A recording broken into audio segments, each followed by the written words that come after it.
Hablemos.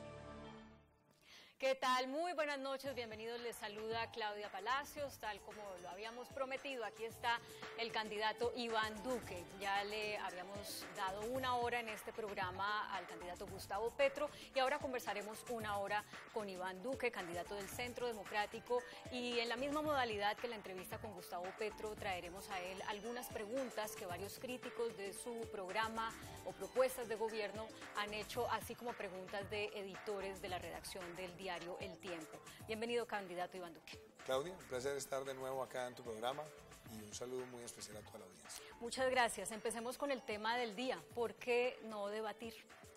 Bueno, yo creo que fue muy claro que esta ha sido una campaña de muchísimos debates, no solamente a lo largo de lo que fue la primera vuelta, sino el año pasado. Yo contabilicé con el equipo nuestro entre debates gremiales desde enero del 2017 hasta ahora más de 80, y en los últimos 6 meses más de 30 debates. Yo creo que el país además vio demasiada controversia y creo que fue una controversia positiva, y creo que también hubo unos inconvenientes logísticos que evitaron que se pudiera hacer en términos de quién lo hace, quiénes participan, quiénes preguntan, quiénes moderan, y creo que además el pueblo colombiano de alguna manera está un poco cansado de tanta debatitis.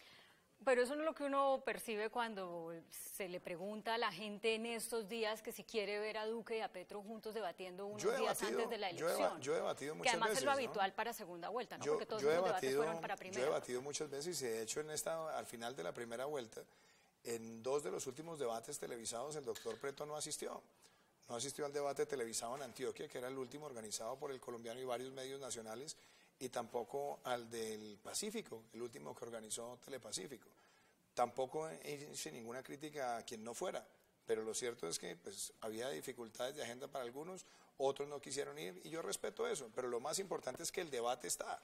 El debate está en este tipo de medios de comunicación respondiendo las preguntas, está en la calle y estará en el veredicto final de las urnas el domingo. La lectura de muchas personas es que con la experiencia de Gustavo Petro, comparada con las suyas, y muchos no demeritan pues su capacidad retórica, dicen de todas maneras la experiencia de Petro se llevaría a Iván Duque en un debate y lo perjudicaría, y no quieren arriesgar que va de puntero en las encuestas. Primero, aquí hemos debatido con todos. Yo no solamente debatí con uno, sino con 4. Y es más, cuando varios fueron agresivos en los ataques conmigo, siempre estuve respondiendo con altura y con precisión. Y con el doctor Petro varias veces, además, hemos debatido los dos.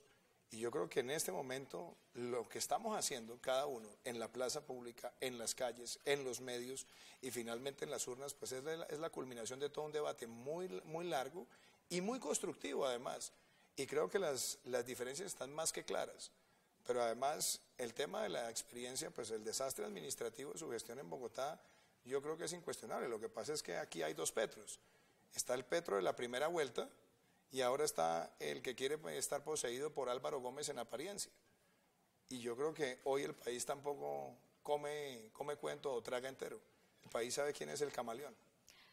Ha dicho Gustavo Petro hace algunos instantes en sus redes entonces que como todos los canales se habían organizado para poder hacer un debate entre todos y pues que él se aceptó pues que hagan el debate solamente con él y que pongan pues una silla vacía en el lugar que le correspondería a usted. ¿Cuál es su opinión? Yo no voy a entrar en esas controversias con él. Yo sigo haciendo mi tarea y la sigo haciendo como la hemos hecho desde el primer día. Yo nunca le he rehuido a nadie una pregunta, ni he rehuido ningún debate, ni he rehuido ninguna controversia. Al contrario, hemos estado siempre en el debate, con la diferencia que yo sigo siendo el mismo. Yo no estoy cambiando de color como el camaleón según las circunstancias de los niveles de riesgo, y en este momento lo que me interesa es seguir trabajando intensamente para que el pueblo colombiano nos dé su respaldo en las urnas el próximo domingo. ¿Pero le da igual si se hace un debate solamente con Petro? Es que eso no es una decisión mía. Es una decisión de lo que... Claro que no es una decisión suya, pero le da igual. Yo creo que los medios de comunicación, tal como estaba previsto, pues acaban de informar que no pudieron ponerse de acuerdo y que la logística no se pudo organizar. Y adicionalmente también había unas dificultades de agenda. Entonces yo creo que improvisar un debate a 2 días, además estando de por medio el Mundial de Fútbol y estando de por medio otra serie de cosas, pues me parece que ya es un momento tarde. Hubiera sido interesante que lo hubieran planteado las primeras 2 semanas. Porque las primeras semanas después de la primera vuelta nadie proporcionó ni siquiera una invitación para tener un debate en televisión o en otros medios de comunicación. Bueno, Hoy la invitación al menos de esta casa editorial estaba desde antes de la primera vuelta. A todos los debates donde nos han invitado en el tiempo hemos estado, a todos. Y el último, además, estuvimos los 5 candidatos. Claro, pero la invitación era para el 14 de junio y estaba hecha desde antes de la primera vuelta. Estuvo bastante agresivo en aquella ocasión y siempre hemos contestado igual, con altura y con coherencia. Yo no estoy cambiando el discurso a última hora para convertirme en otro candidato. Bueno, pero respóndame la pregunta, porque es que usted ha dicho que no ha recibido invitación, pero la de esta casa editorial, la de los medios de Casa Editorial del Tiempo, estaba hecha desde antes de la primera vuelta para hacerla el 14 de junio, los dos que pasaran a segunda vuelta. La invitación de la Casa Editorial El Tiempo, la última que nosotros recibimos, aquí estuvimos. Y además, en las primeras 2 semanas después de la primera vuelta, nunca fuimos llamados con equipos de campaña a ningún tipo de acuerdos para saber cuáles eran los temas, cómo eran los segmentos, quién moderaba. Y yo creo que esas son cosas que también tienen que estar de por medio en la conformación de un debate. Es que un debate no es simplemente citar a tomarse un tinto. Un debate requiere también que los equipos se sienten a mirar primero cuál es el horario, cuáles son las preguntas, cuáles son los segmentos. Todo ese tipo de cosas que se hicieron además en la primera vuelta y hubo siempre acuerdo. En esta ocasión no lo hubo. Y yo creo que ya improvisar una cosa a últimos días de elección, cuando además estamos en el fragor de la campaña, recorriendo el país, hablando en los medios, pues yo creo que los ciudadanos ya vieron suficientemente las propuestas de nosotros y lo que tenemos que hacer es seguir enfatizando en los espacios que tengamos para que el domingo, en el gran debate y en el debate más importante, que es el de las urnas, sepamos cuál es el veredicto ciudadano. Vamos a un tema del que usted pues ha tratado de desligarse desde que fue desde antes de ser elegido el candidato del Centro Democrático, y hay gente que lo dice la tercera reelección de Uribe, va a ser poder detrás del trono, esto no es una cosa entre Petro y Duque, sino entre Petro y Uribe. Bueno, la gente, usted lo sabe, lo dice de muchas formas. Y usted no se ha podido zafar de eso. O sea, estamos a 3 días o 4 de la elección y usted no se ha podido zafar de eso. Estoy en desacuerdo. Pero permítame, termino el planteamiento. Y hay cosas que no le ayudan, como por ejemplo que usted un día dijo, yo metería las manos a fuego por la honorabilidad de Álvaro Uribe. Entonces mucha gente dice, bueno, ahí está la prueba de que estamos en una elección entre Petro y Uribe, no entre Petro y Duque. ¿Por qué no se ha podido zafar de eso? Primero, estoy en desacuerdo con que no nos hemos podido zafar, al contrario. Este proceso ha sido todo mostrando una candidatura con ideas y con propuestas.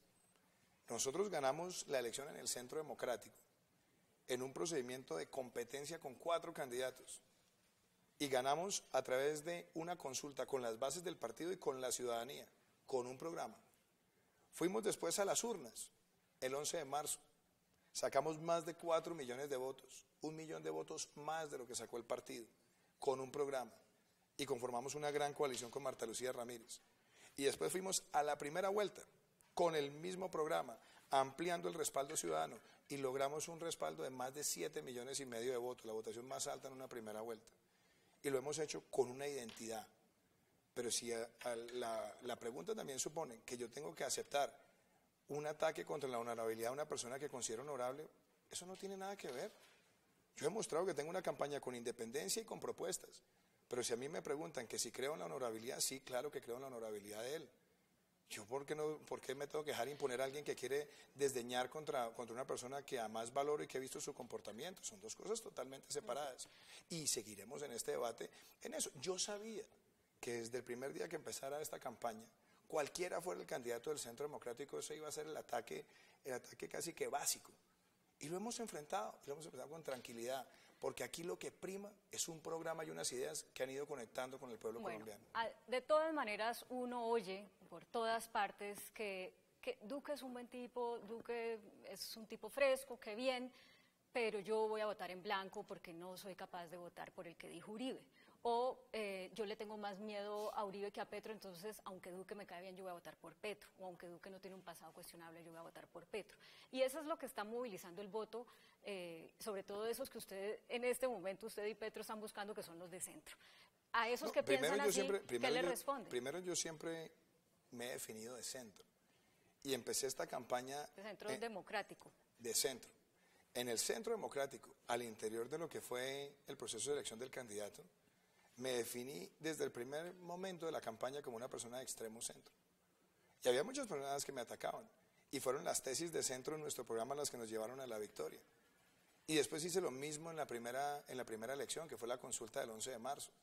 Entonces me ratifico en que yo soy una persona de centro. Y creo que lo importante en este momento es seguir hablando con la ciudadanía y mostrando nuestro programa. Yo voy a ser el presidente de Colombia. El expresidente Uribe va a estar en el Congreso, va a trabajar con la bancada de nuestro partido y ojalá nos ayude a sacar adelante la agenda de reformas. Pero el presidente va a ser yo y voy a conformar un gabinete que le hable al país con claridad, porque primero yo no quiero gobernar con espejo retrovisor, Claudia. Quiero mirar hacia adelante. Yo no voy a llegar a cobrar venganza por nadie, yo no heredo odios de nadie, ni tampoco voy a llevar al país a una herencia de confrontaciones.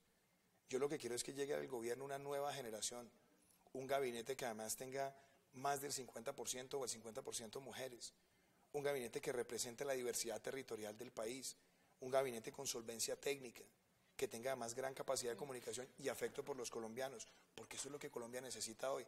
Y hay personas que pueden tener dudas, perfecto que las tengan. Yo quiero que me den la posibilidad siempre de dialogar y de conocer nuestro programa. Habrá personas que siempre acudirán a esa crítica simplemente para fortalecer su posición o para tratar de desdeñar de mí. A mí lo que me interesa en este momento es lo que hemos hecho. Sí, ganarnos en la calle el afecto de la ciudadanía, trabajando con cordialidad, con ecuanimidad y sin predicar el odio, sino la esperanza. Tal vez, candidato, lo que algunos cuestionan es que si usted va a tener la libertad, en el caso en que sea elegido presidente, para tomar distancia cuando considere, según su propio criterio, que debe tomar distancia de lo que el expresidente Uribe quisiera, ¿no? Y yo he oído a mucha gente decir, ojalá traicione Duque a Uribe como traicionó Santos a Uribe para que realmente muestre una independencia, Sí, etcétera. mire. Entonces el punto es, si usted le debe su carrera en política a Uribe, ¿se puede distanciar de él siendo presidente? Claudia, usted es periodista. Usted dirige un canal. Usted empezó su carrera trabajando con Yamid Amad. Usted siguió su carrera trabajando con otros directores en medios como CNN. ¿Le apoyaron en su carrera para llegar donde está? Claro que lo han hecho. ¿Los valora? Claro que también. Y seguramente si el día de mañana quiere consultarlos, porque su criterio se lo dice, lo hará. Pero la decisión la va a tomar usted. Yo tengo un gran respeto por el presidente Uribe. Además tengo coincidencias ideológicas con él. Pero es que yo voy a ser presidente de Colombia. ¿Tiene diferencias con él? Hemos tenido, claro, desde luego. ¿En qué? En varios temas. ¿En qué? Por ejemplo, recientemente lo tuvimos en la elección de Congreso. Yo creo, por ejemplo, que el partido y los partidos deben moverse más hacia las listas cerradas que hacia las listas abiertas. Y eso no fue la imposición de él. Él llevó a que el partido tuviera una deliberación y un sector mayoritario del partido que pensó que tenían que ser las listas abiertas. Yo sigo defendiendo las listas cerradas. Sigo creyendo que eso es lo que más le conviene al país. Sobre todo para depurar más la política y mejorar. Nosotros fuimos lista cerrada hace 4 años, lista abierta este año. Tuvimos prácticamente el mismo número de congresistas. De pronto tuvimos más congresistas en la Cámara, pero fue más porque hace 4 años no podíamos inscribir listas en todos los departamentos. Pero hay diferencias. Y ha habido diferencias frente a proyectos de ley. Lo interesante es que en el partido nuestro, cuando hay diferencias, se ventilan, se discuten, se agotan. Y en muchas, por ejemplo, hemos terminado otros teniendo la razón. Yo recuerdo, por ejemplo, la discusión del plebiscito. Hubo un gran debate dentro del partido sobre la abstención o sobre el no. Y yo fui un defensor del no desde el primer día. Y durante 6 meses prácticamente fui una voz solitaria hasta que cuando tuvimos el debate internamente, mi criterio y el de otras personas, pues se impuso democráticamente. Pero son cosas distintas. Yo quiero dejar eso además claro. El pueblo colombiano aquí está tomando una decisión frente a un gobernante, frente a un modelo. Y yo voy a ser el presidente de Colombia, con unas grandes motivaciones, unir a este país. Yo quiero demostrar que somos capaces de centrarnos en las cosas que nos unen y no en las cosas que nos dividen. Y las diferencias, ventilémoslas en el Congreso y en las Cortes. Sobre eso, candidato, hay unas preguntas de algunas de las personas que mencioné que van a preguntar, pero antes, para cerrar el tema de la desconfianza que genera el respaldo que Álvaro Uribe le da a usted, vamos a ver 2 preguntas. La primera de María Fernanda Carrascal, que es una mujer que tiene muchos seguidores en las redes sociales y se ha declarado seguidora de Gustavo Petro. Vamos a oírla. Hola, yo soy Mafe Carrascal y esta es una pregunta de los jóvenes de El País Primero. Candidato Iván Duque, si las pruebas de alguno de los más de 200 procesos abiertos contra Álvaro Uribe Vélez indicaran que es culpable y que debe ir a la cárcel, ¿usted lo trataría de impedir desde su cargo como presidente? A ver, primero que todo, la pregunta que está haciendo ella tiene que ver sobre la justicia y la autonomía de la justicia. Álvaro Uribe se ha presentado siempre a todos los llamados que le han hecho. Y ha participado ahí en todos los procesos adversariales y lo seguirá haciendo. Inclusive lo ha hecho muchas veces anticipando los mismos llamados, pidiéndolo él. La justicia tiene un modo de actuar y el presidente de la República no puede incidir sobre los fallos judiciales ni debe hacerlo. O sea, la respuesta es no. Pero la respuesta es muy clara. Álvaro Uribe, estoy seguro, por su forma de actuar, por sus condiciones humanas, que siempre dará la cara y siempre será inocente porque es una persona que ha obrado a lo largo de su vida con honorabilidad. Pero ya lo planteó en el caso hipotético de que la justicia pues, dijera que no, es que entonces que no es inocente. Es que un presidente de la República no tiene competencias judiciales ni para entorpecer ni para direccionar fallos. Yo lo que espero es que la justicia obre con independencia y obre con independencia para hacer todas las valoraciones probatorias de una persona que siempre ha dado la cara y que le ha demostrado al país que ha obrado siempre con honorabilidad. Bueno, pero la respuesta es no, o la respuesta es, como yo sé que va a ser inocente, entonces pues obviamente no. De nuevo, Claudia, lo que estoy diciendo es, la justicia tiene unos procedimientos y unas competencias, el presidente tiene otras. El presidente de la República no debe involucrarse en los fallos de la justicia. No debe, pero el punto es dejarlo claro tan no fácil debe, como un sí o un no. No debe y no puede. Y el expresidente Uribe se ha presentado siempre a la justicia, ha respondido con la verdad y lo que espero que siempre ocurra es que una justicia independiente que valore la contundencia de las pruebas que le ha presentado, pues lo declare inocente. Porque no puede responder no. Yo le estoy diciendo, claro. ¿Usted quiere que le conteste lo que usted quiere que le conteste? No, es que aquí hay una persona que manda una pregunta y ella dice es que las preguntas, una pregunta que tiene dos respuestas, ¿sí o no? Las preguntas aquí no son como en un interrogatorio judicial. No, pero no es un interrogatorio judicial, pero digamos que es una pregunta muy clara, es de sí o no. Es una pregunta muy clara. El presidente de la República ni puede ni debe inmiscuirse en las decisiones de la justicia.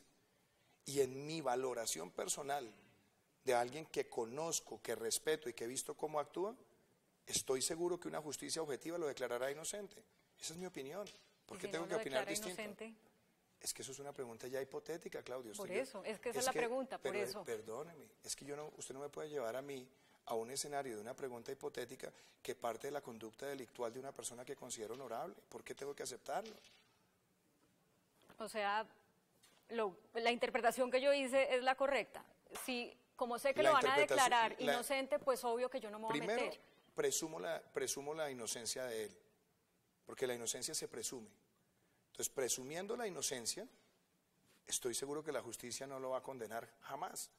Y en adición, lo que le estoy diciendo es, ella dice, el presidente de la República hará algo para impedirlo, a la luz de la Constitución y de la ley colombiana, ni puede ni debe el presidente, tan sencillo como eso. Vamos a ver la pregunta de John Torres, que es el editor judicial del periódico El Tiempo. Doctor Iván Duque, en la última década su partido, empezando por el expresidente Álvaro Uribe, han cuestionado duramente decisiones de la justicia colombiana. Si usted fuera elegido presidente de la República, ¿cómo garantizará el pleno respeto por las decisiones judiciales, incluso cuando tocan a dirigentes o a personas importantes en su colectividad política? Bueno, lo que he dicho siempre, la justicia en Colombia debería ser independiente y las decisiones de la justicia se tienen que respetar. Uno puede estar en acuerdo o en desacuerdo, pero las decisiones de la justicia se deben respetar. Es más, yo he acudido muchas veces a la justicia para hacer valer mis derechos y lo que yo creo pueden ser acciones que protejan a los colombianos, como lo hice cuando demandé el acto legislativo 01 del 2016. Fui a la Corte Constitucional, presenté una demanda que fue respaldada por millones de ciudadanos y la Corte se pronunció. Me dio validez en la mitad de los argumentos míos y en la otra mitad no. Entonces, valoro y respeto los fallos de la justicia. A propósito de eso, le quiero pedir que explique de nuevo su propuesta de una sola corte, porque mucha gente dice, no, pues es que así es más fácil para, digamos, no mantener la independencia de poderes, porque entonces no son 3 o 4, sino solamente una, y entonces, ¿qué vendría siendo la justicia especial para la paz dentro de esa propuesta del candidato Duque? Separemos dos cosas. La propuesta nuestra de reforma a la justicia, que además la he ventilado desde hace mucho tiempo, tiene los elementos más importantes antes de hablar del sistema de cortes. ¿Cuáles son? que nosotros tengamos en Colombia primero una política de talento. ¿Para qué? Para que la rama vaya a las facultades de Derecho y seleccione la mejor gente posible. Que esas personas además tengan los incentivos para permanecer. Y uno de esos es que nadie pueda llegar a ser magistrado sin haber estado un mínimo de tiempo en la rama. Eso ayuda a prevenir esos garrochazos de quienes pasan de los bufetes o de la academia sin haber estado allí, desincentivando a los que están haciendo el camino de carrera. Fortalecer las primeras y las segundas instancias. Tener el expediente electrónico.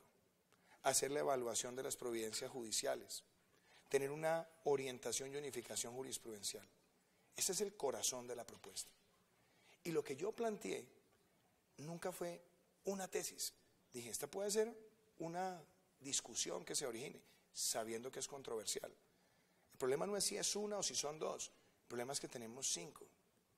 Y esas 5 claramente han tenido algunas dificultades en el pasado, que son dificultades de colisión de competencias, que son dificultades en el número de magistrados, en que haya muchas veces incertidumbre. Pero eso no lo digo yo solamente. Lo han dicho juristas como Jaime Arrubla, como Juan Manuel Charri, la Comisión Bonivento discutió sobre eso, la Corporación de Excelencia en la Justicia. Y yo fui hace 2 semanas a Cartagena a un debate donde fui el único presidente, el único candidato a la presidencia, que se presentó allá y expuso su posición y les dije, señores magistrados, yo no vengo acá a buscar la revocatoria de ninguno de ustedes, ni vengo acá a pasar por encima de la justicia colombiana. Yo lo que quiero es que le demos a Colombia la posibilidad de concertar políticamente y con las altas cortes una reforma a la justicia que le sirva a Colombia para el corto, para el mediano y para el largo plazo. Que podría ser unificar las cortes. O 2 o 3, pero no es un debate que yo voy a imponer. Esa es una propuesta, pero esa no es la propuesta que tiene que surgir, porque la idea es poder concertar entre todos. El problema no es si es una, el problema es que hay 5. Y las 5 han tenido muchas dificultades en el pasado. Inclusive había un relativo consenso para suprimir el Consejo Superior de la Judicatura. Hoy lo que yo quiero es hablar con las Cortes. Si definitivamente el consenso lleva a que no se reduzca, pero que haya una instancia de coordinación, bienvenida. Además, eliminando las facultades electorales de muchas de ellas, que yo creo que eso también tiene un relativo consenso. Para ir a comerciales, ¿qué, dentro de su eventual propuesta, qué papel jugaría la Justicia Especial para la Paz? Yo creo que la Justicia Especial para la Paz hoy tiene enormes desafíos. ¿Cuáles son los desafíos más grandes? 1, la temporalidad. Porque fue una justicia para una transición y además con decisiones que tomó la Corte Constitucional, pues además se ha reducido sustancialmente el número de personas objeto de investigación, sobre todo por la salida de los terceros civiles. Entonces eso de pronto también tendría que ver con la temporalidad. Pero más allá de eso hay 2 cosas. La Corte Constitucional dijo el año pasado en una sentencia que la JEP tiene que asegurar proporcionalidad en la sanción. ¿Qué se va a entender como proporcionalidad? Es supremamente importante, porque eso depende que no se generen visos de impunidad a la luz de los cuestionamientos que ha hecho la propia... No puedan hacer política quienes sean condenados por la ejemplo, JEP. ¿qué he dicho yo? Si hay alguien que está en la representación política y la JEP ratifica una condena por un crimen de lesa humanidad, pues lo lógico es que no sea compatible estar allí con la sanción. Y en ese caso lo que tendrá que hacer el partido es reemplazar a esa persona con otra que no tenga pero eso entraría dentro de su propuesta de reforma a la justicia o de la propuesta de reforma al acuerdo de paz. Es uno de los planteamientos y las observaciones que le hemos hecho en los acuerdos de paz. Entre otras cosas, hay algo más delicado, que en los acuerdos se decía que al decir toda la verdad no habría pena carcelaria, penitenciaria o semejante. Y después en la letra menuda de la ley estatutaria, que todavía no ha pasado por la Corte, no ha pasado por la revisión de la Corte, se dice que decir toda la verdad no significa aceptar responsabilidades. Entonces yo creo que también para los derechos de las víctimas, a una reparación moral, material, económica, es importante que sobre esas cosas se hagan claridad. Pero en su hipotético gobierno, ¿la JEP seguiría existiendo o no? Yo creo que en este momento la JEP está existiendo. No, digo, en su hipotético gobierno. Es que existe, Claudia, existe por una creación no solamente jurisprudencial, sino también por una creación legal y casi que constitucional. O sea, dentro de su reforma no contemplaría desaparecer la JEP para que la justicia ordinaria se encargue. En este momento, como están las cosas, la JEP existe. y la JEP va a seguir existiendo. Lo que tenemos que hacer es modificarla estructuralmente en aquellas cosas donde no se garantice para las víctimas verdad, justicia, reparación y no repetición. Bueno, cualquier reforma que se vaya a hacer para modificar o mejorar las cosas que están saliendo mal, tiene que ser sobre la base de los derechos de las víctimas. Verdad, justicia, reparación y no repetición. A propósito de esto, la editora de paz del diario impreso El Tiempo tiene una pregunta que vamos a ver al regresar de comerciales de Mejor Hablemos. Doctor Duque, usted sabe muy bien la importancia de las relaciones con el mundo y sabe también que la comunidad internacional le dio un apoyo muy grande a los acuerdos de paz con las FARC. ¿No le parece a usted que modificar los acuerdos haría quedar a Colombia ante el mundo como un país que incumple sus compromisos? A mí me parecería que es peor quedar ante el mundo hablando de paz y ver que en el país el combustible de la violencia que ha sido el narcotráfico sigue creciendo. Por eso parte de las modificaciones que se han propuesto es para evitar que el país siga nadando en coca. Y el evitar que el país siga nadando en coca significa que de ahora en adelante cualquier organización que pretenda estar en el narcotráfico y en el terrorismo sepa que aquí no va a haber el rasero de antes de considerar el narcotráfico como un delito conexo al delito político y por ende amnistiable. Eso es una ganancia para el país pensando en el futuro. El argumento que dan las FARC... Pero déjame, yo termino. Quedar mal con la comunidad internacional es que sigamos viendo que armas y dineros escondidos aparecen y terminan siendo empleados por disidencias para seguir en las actividades violentas. Tercero, quedar mal con la comunidad internacional es que responsables de crímenes de lesa humanidad no tengan unas sanciones proporcionales o, lo que es peor, tengan compatible una representación política con el cumplimiento de esas penas. Nada de lo que aquí se ha propuesto modificar es para hacer trizas los acuerdos. Todo lo contrario, es para que superemos esa fractura que dejó este gobierno de dividir a los colombianos entre amigos y enemigos de la paz, y que nosotros nos pongamos de acuerdo en una paz sostenible y creíble. Y por último, en el tema de la justicia especial. Ese tipo de sanciones por crímenes de lesa humanidad, la Corte Penal Internacional han dicho que deben ser proporcionales y la Corte Constitucional también. Si no hay una proporcionalidad, claramente también quedaremos muy mal ante la comunidad internacional. Entonces, cuando yo he dicho no vamos a hacer trizas, pero vamos a hacer estas modificaciones, es pensando en el pueblo colombiano. No es un tema de santistas y uribistas, es corregir lo que está saliendo mal. Tratando de entenderle lo que dice o llevándolo a la realidad que conocemos, ¿usted se jugaría por decir que en su gobierno, si Timochenko es condenado por una masacre, tiene que ir a la cárcel? ¿O dentro del, si dice la verdad de esa masacre, debería recibir los beneficios de lo acordado? Basta con leer el Estatuto de Roma para saber qué es proporcionalidad. Inclusive, en la transicionalidad se puede hablar de reducciones sustanciales de la pena, pero no de la ausencia de pena. Y la ausencia de pena, aún quienes han tratado de llevarla a un extremo benigno, reconocen que tiene que haber una restricción efectiva a la libertad.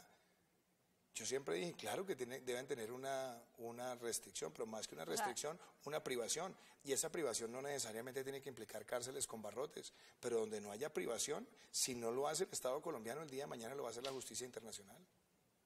Uno podría decir, Iván Duque dice, en mi gobierno, los líderes de las FARC que sean condenados por la JEP van a ir a la cárcel, aunque no sea una de barrotes, pero van a estar en algo que se llame cárcel. En mi gobierno, cualquier persona que haya cometido un crimen de lesa humanidad, no solamente porque yo lo crea, sino porque lo dijo la Corte Constitucional cuando habló de proporcionalidad y porque hace parte de los compromisos internacionales de Colombia ante la Corte Penal Internacional, debe existir una sanción que sea privativa o restrictiva de la libertad, lo suficientemente dura o lo suficientemente contundente para asegurar que el día de mañana la Corte Penal Internacional mutuo propio no va a salir a buscar esa sanción. ¿Eso qué quiere decir? Que tiene que haber una restricción y una privación que no necesariamente implique cárceles con barrotes, porque puede tener otro modo de restricción o privación, como las colonias agrícolas de las cuales nosotros hablamos durante tanto tiempo, porque es la base de una justicia creíble. Si aquí hay criminales de lesa humanidad que no tengan sanciones proporcionales, y si aquí hay criminales de lesa humanidad que pretendan pasar impunemente por la sociedad ostentando altos cargos, la primera que va a hacer una inculpación va a ser por mutuo propio la Corte Penal Internacional. Hablemos de la lucha contra el narcotráfico. El país está, pues como todos lo sabemos, inundado de cultivos de coca de nuevo. ¿Usted en su gobierno volverá a la fumigación aérea con glifosato? Yo he dicho lo siguiente, el glifosato está prohibido para la fumigación en este momento por una decisión de la Corte Constitucional. Si Colombia quiere hacer algún tipo de aspersión, tiene que ser con un químico distinto. Pero adicionalmente, yo estoy de acuerdo con aquellas decisiones que dicen que hay que minimizar cualquier daño a terceros. Y por eso el mundo tiene hoy tecnologías que pueden ser empleadas, como la fumigación con precisión, con drones, que permiten llegar a los cultivos de manera más efectiva, minimizando, prácticamente eliminando cualquier riesgo en terceros. Y adicionalmente tiene que ser con un químico distinto. Pero antes de eso, lo que necesitamos es erradicación y sustitución obligatoria, también de la mano con el desarrollo alternativo. Hay que llegar a esa... ¿Qué es lo que está en el acuerdo, no? Pero en el acuerdo hay muchas cosas que son imprecisas, porque el acuerdo habla de la erradicación voluntaria, y habla de la erradicación voluntaria. Después en la reglamentación limitaron una serie de extensiones que se consideran cultivos de subsistencia, que han generado una migración de personas que están en la agricultura lícita a lugares donde hay cultivos ilícitos para que se protejan bajo esa figura y permitan expandir el área sembrada. Hoy lo que nosotros necesitamos es, en esas zonas, llegar con una intervención, pero no una intervención solamente policiva. Ahí lo que hay que buscar es también el desarrollo de los otros cultivos y buscar una sostenibilidad y una comercialización. Por ejemplo, la primera ministra de Noruega estuvo acá hace más de 2 meses, me reuní con ella y seguramente se reunió con otros candidatos y le dije, en Noruega ustedes van a demandar aceite de palma en bruto para transformarlo en combustibles. Si ustedes le dieran esa oportunidad a Colombia, podríamos pasar de 500.000 a casi 1.000.000 de hectáreas sembradas de palma, y muchas de ellas también en zonas donde ha estado presente el cultivo ilícito, generando empleo permanente. Ese tipo de alternativas también es bueno contemplarlas. Para cerrar el tema de paz, 2 preguntas más. La primera, que tiene que ver con Santrich, y voy al argumento de Humberto de la Calle, que es, yo no estoy diciendo que no lo extraditen, estoy diciendo que primero responda acá ante sus víctimas. ¿Eso tiene sentido para usted? Pues es que yo no voy a entrar a hacer más evaluaciones sobre esa tesis del doctor Humberto de la Calle, porque él un día dijo que no, que tenía que ser extraditado, después dijo que tenía que ser estudiado. No, pero digo, al margen de eso, la realidad es que, bueno, hoy está suspendido el proceso. Al margen de eso hay una realidad contundente. Los acuerdos señalan que quien cometa delitos con posterioridad a la firma de los acuerdos entra en la justicia ordinaria. Hay una parte de los acuerdos y su desarrollo normativo que dice que, a pesar de haber dicho eso, la JEP tiene que simplemente dar el visto bueno para valorar si el delito fue cometido con posterioridad o no. El señor Santrich fue capturado en una operación donde participó la Fiscalía General de la Nación. El fiscal general de la Nación salió en una locución con el presidente de la República y dijo tener evidencia contundente, porque sin evidencia no lo pueden capturar, sin una violación del debido proceso. Entonces, si la evidencia está, lo que se espera es que la JEP, en un trámite expedito, simplemente certifique. Y al certificar se proceda con una extradición de manera rápida. Pero ya vamos en que el proceso de la JEP se demora, lo pelotean, lo empiezan a enredar, y después termina convertido también en casi que en otro proceso previo. Claro, pero y eso obviamente genera enorme desconfianza. Con el asunto de las extradiciones no son generalmente rápidas. Al contrario, la Corte se toma un montón de tiempo para evaluar el material. Aquí se han presentado extradiciones en menos de 60 días en el país. Sí, pero ¿a cuánta gente ha extraditado Colombia? Más de 4.000 personas, y no son todas extradiciones flash. El presidente puede decir, no, que se quede aquí y lo extraditamos dentro de 4 meses o dentro de 6 meses, o cuando le diga la verdad a sus víctimas. En su caso, porque si usted se eligió presidente, es a usted a quien le va a tocar la decisión. El tema son los ¿Usted mensajes. va a privilegiar que Santrich le diga primero la verdad a sus víctimas en Colombia, el o tema, que el tema, Claudia, es las cosas hay que hacerlas compatibles. El señor Santrich debe ser extraditado. Y debe ser extraditado por las razones que expuso el fiscal general de la Nación, además en una locución con el presidente de la República, que supongo que si el presidente de la República permite que el fiscal salga en una locución con él, es porque está de acuerdo con él. Ahora, la pregunta es ¿cuándo? ¿Debe ser extraditado? ¿Cuándo? Lo más pronto posible, pero además bajo la siguiente premisa también. Tiene que ser extraditado en una cooperación con la justicia colombiana para que mientras cumple su pena pueda también seguir participando en los procesos de verdad, justicia y reparación en Colombia. Y de hecho, lo que debe buscar la cooperación judicial con los Estados Unidos es que una vez cumpla esa pena por narcotráfico, deba regresar a Colombia y dar la cara por los otros delitos que tiene pendiente con la justicia colombiana.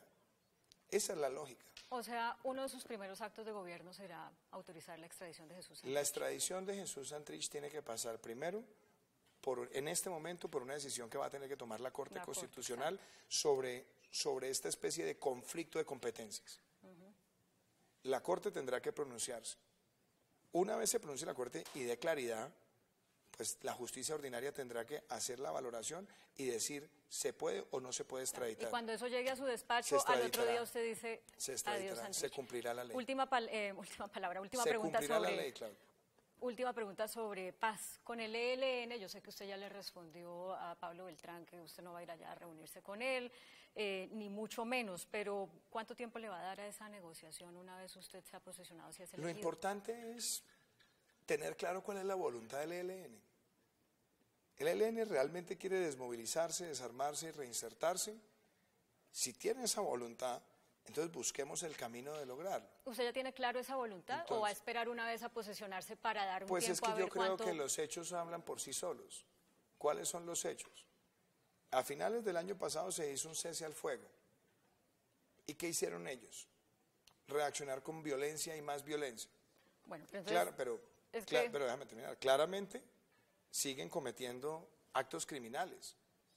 Entonces, ¿cómo podemos darle confianza a esto? Y voy a decir, a mí no me gusta y nunca me ha gustado ese argumento de aceptar, negociar y conversar mientras se están ejecutando actos violentos en otros lugares del país, porque entonces la violencia se convierte en un instrumento de presión en la misma mesa y casi que es legitimar la violencia como un medio de presión al Estado, con un elemento aún más grave. Durante el proceso con las FARC, entre el momento en que empezaron los diálogos en La Habana y el momento en el que culminaron, hubo muchos actos criminales cometidos por las FARC. Y seguramente no van a tener sanción.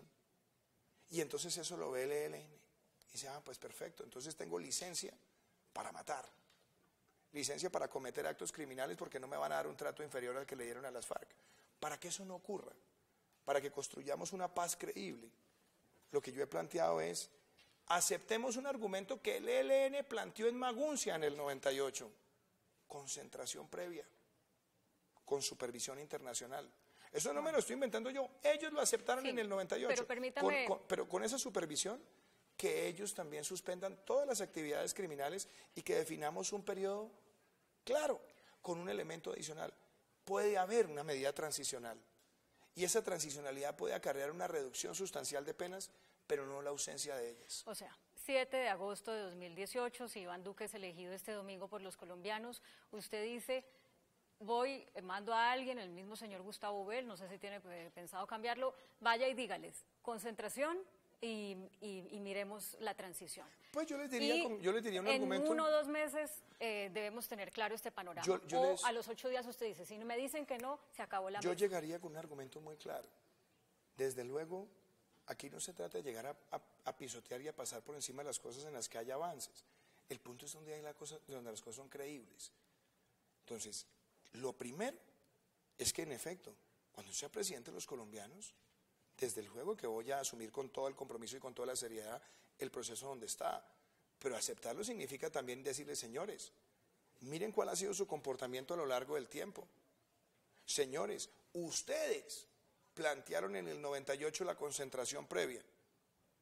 Entonces démosle la posibilidad a los colombianos de construir una paz creíble y no cometer los errores del pasado. Entonces los invito a que consideren la concentración previa con la supervisión internacional. Y con un plazo para respuesta a eso, me imagino. Claro. ¿De cuánto tiempo? Pues tiene que ser un plazo lo suficientemente claro con una advertencia también.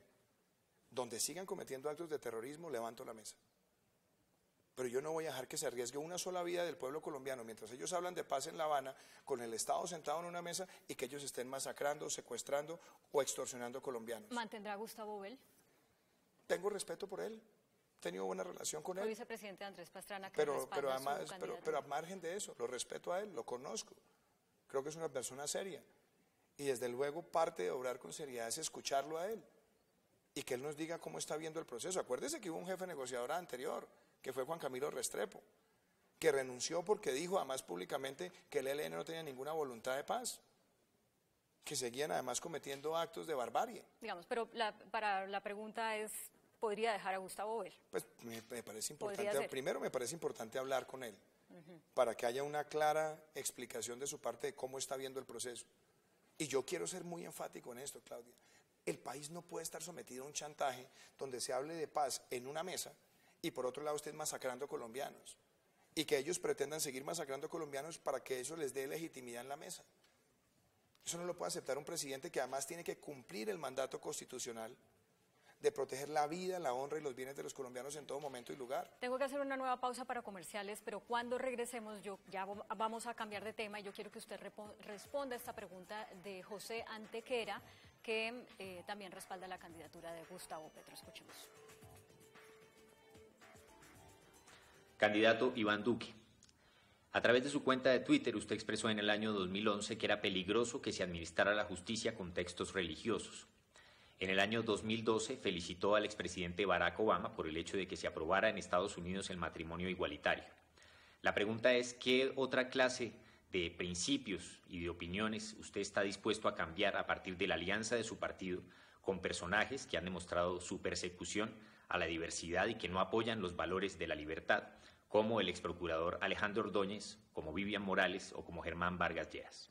Estamos en Mejor Hablemos conversando con el candidato a la presidencia, Iván Duque. Le preguntaba a José Antequera sobre su cambio de postura respecto a temas que tienen que ver con los derechos de los homosexuales. Lo primero es, la justicia no se administra con textos religiosos, estoy de acuerdo, y me he mantenido siempre en eso. Yo creo en la separación del Estado y la Iglesia. Yo soy una persona católica, soy una persona de fe, pero uno gobierna es con la Constitución. La Biblia es un orientador de una fe propia, pero uno no gobierna con el texto religioso. Uno se gobierna con la Constitución y la ley. Y el que administra justicia tiene que administrar justicia con la Constitución y la ley. Perdón, le tengo que interrumpir porque todo el mundo vio el video en el que usted con un pastor, el pastor le hace repetir jurando sobre la Biblia que ese va a ser como su faro, luz y guía. Perdón. Respecto a eso, ¿qué dice? El pastor en un evento rezó por mí y me invitó públicamente a una oración por mí. Y también la han hecho sacerdotes. Y también la han hecho rabinos. Personas con las que he tenido relación en la vida y quieren orar por mí. Eso es una cosa muy distinta a decir que es que yo estoy predicando acá que aquí se va a gobernar con un texto religioso. Jamás he dicho eso. Jamás. Y he sido además un defensor de ese principio de la separación de iglesia y Estado. Y frente a lo otro, ese pronunciamiento del 2011 es un pronunciamiento, entre otras cosas, por las diferencias que hay con Colombia. Muchos de los que me atacan dicen, es que usted tiene un sesgo frente al tema del matrimonio. No, yo no tengo un sesgo. Ahí está la Constitución. La Constitución tiene un artículo que es el artículo 42. Y el que la quiere discutir, pues entonces demos la discusión de la reforma. Pero hoy en Colombia, hoy, una pareja del mismo sexo se puede ir a casar en una notaría por un mandato de la Corte Constitucional a la espera de que el Congreso reglamente. Y el Congreso no va a reglamentar y yo no voy a llegar a promover una legislación para esa reglamentación. Y lo otro, yo sí valoro los avances que ha tenido Colombia.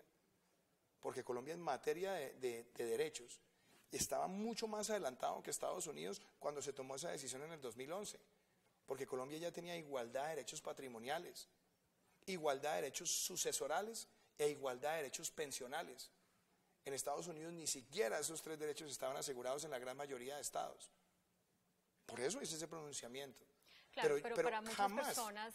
Jamás podrá aparecer una persona que diga que de mi boca o en mi actitud de vida hay algún comportamiento homofóbico.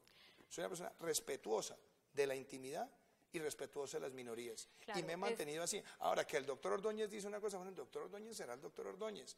Pero el doctor Ordóñez y yo tenemos coincidencias y grandes diferencias. ¿Qué rol va a jugar él en su eventual gobierno? Yo no estoy en este momento nombrando gente, Claudia, pero lo que sí le voy a decir, y se lo digo con claridad, como se lo he dicho al país, ¿cuál es el gabinete que yo quiero? Quiero un gabinete principalmente de una nueva generación. Quiero un gabinete donde haya una gran participación de la mujer, la mitad o un poco más. O sea, y además, por que ser haya, de nueva generación debemos entender, y además, Ordóñez no y va además, a ser parte de su gabinete. Le estoy diciendo el gabinete que quiero. Usted puede interpretar quién entra y quién no entra según esas prerrogativas. Pero le voy a decir una cosa, yo por él tengo aprecio y tenemos grandes diferencias. Y fuimos a una elección el 11 de marzo con nuestras diferencias. Y un número importante de colombianos, más de 4 millones, respaldaron mi candidatura con mi propuesta, con mis diferencias con Marta Lucía Ramírez y con mis diferencias con Alejandro Ordóñez. Me siento muy contento que Marta Lucía Ramírez sea mi fórmula de la vicepresidencia y compartimos muchas de estas ideas de respetar la intimidad y al mismo tiempo gobernar con la Constitución y la ley. Preguntaba él también por Vivian Morales. Ustedes en el eventual gobierno, usted en su eventual gobierno, ¿va a sacar adelante el referendo o la consulta? No estoy segura en este momento cuál es el mecanismo que buscaba Vivian Morales para que las parejas o las personas solteras no puedan adoptar. Le recuerdo una cosa. Yo tuve muchas diferencias con ese referendo en el Congreso e intervine y tuve una diferencia grande también con Vivian. ¿Cuál era la diferencia más grande? Primero, la diferencia es que yo creo en la adopción monoparental. La adopción monoparental es una opción que existe en Colombia hace mucho tiempo y que va de la mano con el artículo 44 de la Constitución. Y hay mecanismos de participación ciudadana. Los mecanismos democráticos ahí están. Por si se quiere llevar una diferencia en la sociedad a que sean las urnas las que lo determinen. Pero usted no respaldaría pero yo soy claro. Yo en materia de derechos civiles, yo me guío en este momento por la Constitución y por la ley. Y yo no voy a hacer ningún tipo o promover ningún tipo de legislación que le quite derechos a alguien hoy en Colombia que le hayan sido otorgados por la Constitución, por la ley o por la jurisprudencia. Ahora que me contestó sobre el gabinete y dice que quiere un gabinete que sea una nueva generación, recuerdo una respuesta que me dio el expresidente Gaviria, que lo apoyó a usted unos días después de la elección, en la que dijo una cosa distinta a la que había dicho por la mañana en las emisoras de radio, que había dicho, yo no estoy buscando puestos para mi hijo Simón, etcétera. Y a mí me dijo, bueno, en el primer gabinete de Duque no estará Simón, pero yo no puedo asegurar que más adelante Simón no vaya a querer ser ministro. Eso quiere decir que no, la yo no posibilidad yo no le puedo contestar, de que usted le ofrezca un ministerio a Simón Gaviria está. ¿Usted cree también que le conteste por el expresidente Gaviria? Primero, yo no sé qué fue lo que le contestó el expresidente Gaviria. Yo lo que le estoy diciendo es el gabinete que quiero y además una cosa que le he dicho públicamente, quiero un gabinete de 4 años. Yo no quiero ministros chispita mariposa, que los prenden y brillan un ratico y después los tiran y aparece el siguiente. No, yo quiero un gabinete estable. Nueva generación, un gabinete estable, una gran participación de la mujer. Simón Gaviria es nueva generación, ¿cierto? Mire, si usted me quiere llevar a decir que va a nombrar ministro a Simón Gaviria, yo no estoy nombrando ministros en este momento y le soy muy claro frente al gabinete que yo quiero. Y por otro lado, si usted me pregunta que si en lo personal y en lo profesional conozco a Simón Gaviria y valoro a Simón Gaviria, sí, lo conozco y lo valoro. Y hemos sido además contradictores también. Yo fui muy crítico de su plan de desarrollo y también cuando propuso cosas que creí que le servían al país estando en planeación y yo como senador las respaldé, como lo hice con otras personas del gobierno. Para mí las personas que están en el gobierno y hacen bien su tarea, aun cuando tengamos diferencias, no son mis enemigos.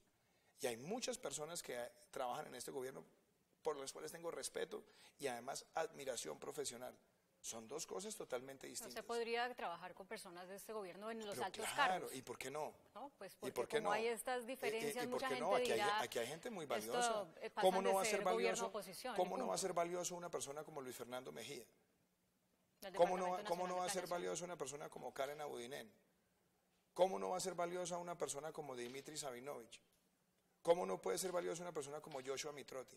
Muchas personas que han participado en el gobierno, que tienen experiencia. Podemos hacer gabinetología con Es que yo no estoy nombrando ministros, yo lo que estoy diciendo es, hay personas del gobierno que yo valoro, que si uno puede trabajar con personas que han trabajado en otros gobiernos, desde luego. Hay muchas personas en este país que han trabajado en gobiernos anteriores y son personas jóvenes que pueden aportar, y otras que no han estado en el gobierno reciente o que no estuvieron en los últimos 2 gobiernos, pero tienen una gran experticia profesional en otras áreas, o vienen de la dirigencia académica, o vienen de participar en organismos multilaterales, o vienen de la dirigencia sindical. Aquí no podemos segmentar la sociedad entre quienes sí y quienes no. Aquí hay que tener una valoración objetiva de la mejor gente, y me la quiero jugar por un gabinete con la mejor gente posible al servicio del pueblo colombiano. Bueno, se me quedan unas preguntas por fuera. Le voy a ofrecer excusas a Ricardo Bonilla, exsecretario de Hacienda de la alcaldía de Gustavo Petro, y también al secretario de FECODE, Rafael Cuello, que habían enviado unas preguntas que ya no vamos a alcanzar a hacer. Así como esa que mucha gente quiere oír, ¿cómo va a gobernar con esa gente que se le unió para segunda vuelta? Se acaba el tiempo, pero le hago una pregunta final. Si usted es elegido presidente a los 45 años, ¿va a estar jubilado y con pensión de presidente o de expresidente? Yo no voy a ¿Ha estar... pensado en eso? Yo no voy a estar jubilado, seguramente me dedicaré a otras cosas de la vida. Lo que sí nunca dejaré de hacer es servirle a mi país, en lo que pueda hacer, en otros frentes seguramente, pero servirle a mi país. ¿Con pensión de expresidente o piensa buscar Yo otra? dije una cosa aquí hace mucho tiempo y Sí, me ratifico en ella. Yo creo que hay que llegar a un punto donde las pensiones de los expresidentes se causen también por la edad y no necesariamente por haber dejado el cargo. Y yo estoy dispuesto a plantear eso para que el pueblo colombiano vea, además, no solamente mi compromiso con una reforma pensional seria, sino también en estar dispuesto a que conmigo se empiece un nuevo régimen, y un nuevo régimen a partir del cual el expresidente que no tenga los años de pensión, pues no se jubile con la pensión de expresidente inmediatamente. Muchas gracias, candidato Iván Duque. Muchas gracias, Claudia. Bueno, ustedes también muchas gracias por acompañarnos. Los dejamos como siempre con el adelanto de las caricaturas que serán publicadas mañana en El Tiempo Impreso y en eltiempo.com. Feliz noche.